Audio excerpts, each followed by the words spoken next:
Minha pergunta está no Evangelho segundo João, no capítulo 3, no versículo 5. Diz: Jesus respondeu: na verdade te digo, que aquele que não nascer da água e do Espírito não pode entrar no reino de Deus. Minha pergunta é, irmã, como se vive esse nascimento da água e do Espírito naquelas crianças, ou que já são jovens na igreja, que nasceram na igreja, que não andaram em um mundo de pecado, que não vivem na libertinagem, senão que têm os dons, frequentam a igreja continuamente e servem a Deus? Como seria esse nascimento da água e do Espírito neles, que não viveram no mundo? Bom, o nascimento deles é tudo o que recebem dos pais ou das pessoas mais velhas que as levam à igreja, porque tem algumas crianças que não têm pais, têm os avós ou os tios e as levam à igreja. O exemplo: as crianças veem o exemplo do que lhes é ensinado sobre o caminho de Deus e elas vão entendendo, vão compreendendo. Veja que as crianças assistem aos estudos bíblicos. As crianças brincam, mas elas estão prestando muita atenção. Então elas vão aprendendo o caminho do Senhor e ali estão nascendo da água e do Espírito. Por que é que nascer da água e do Espírito é crer no Senhor Jesus Cristo, crer que Ele é Deus, crer que Ele é o Filho de Deus, que é o Salvador.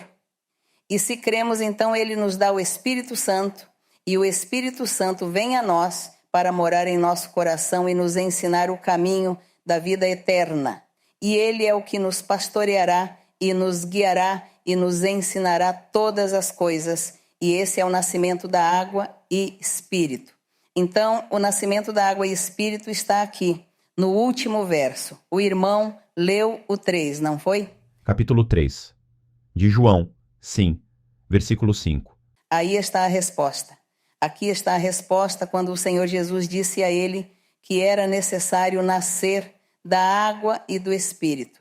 O homem pensou que era fisicamente. E o Senhor disse: não, não, não, isso não é físico, é algo espiritual. E no final dá a resposta. Aqui diz no verso 13: ninguém subiu ao céu senão o que desceu do céu, o Filho do homem que está no céu. E como Moisés levantou a serpente no deserto, assim também tem que ser levantado o Filho do homem. Aí está a resposta.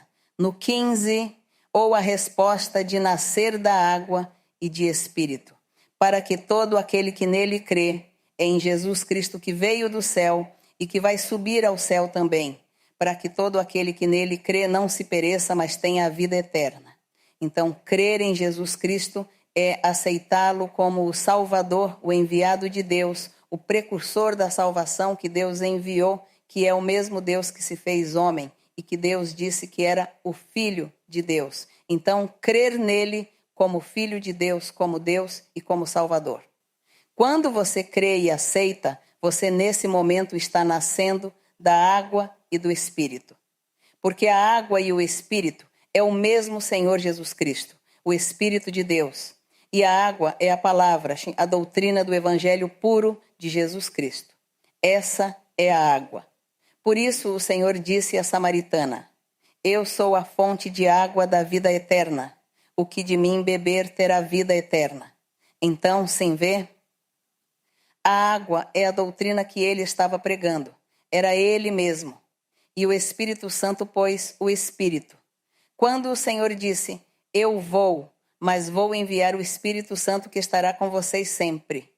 Isso se chama nascer da água e do Espírito. Espero que isso fique bem claro na sua mente e em seu coração.